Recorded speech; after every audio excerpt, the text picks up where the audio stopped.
و چرا باید همه افرادی که میخوان آینده درخشانتری حداقل داشته باشن باید به بیداری برسن. میخوام بگم چی میشه که یک انسان به بیداری میرسه. 3 تا دلیل داره.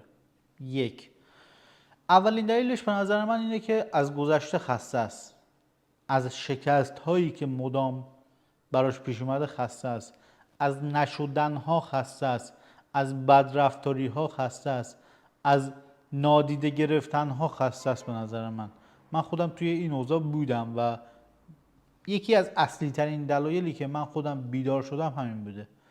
اونقدر شکست، اونقدر نشدن توی مسیرم بوده که میخوام اینطور بهتون بگم خسته شده بودم از اینکه بدوم و یک درآمد ناچیزی خلق کنم. خسته شده بودم از اینکه یک انسان عادی با یک هدف عادی با یک کار عادی باشم. خسته شده بودم.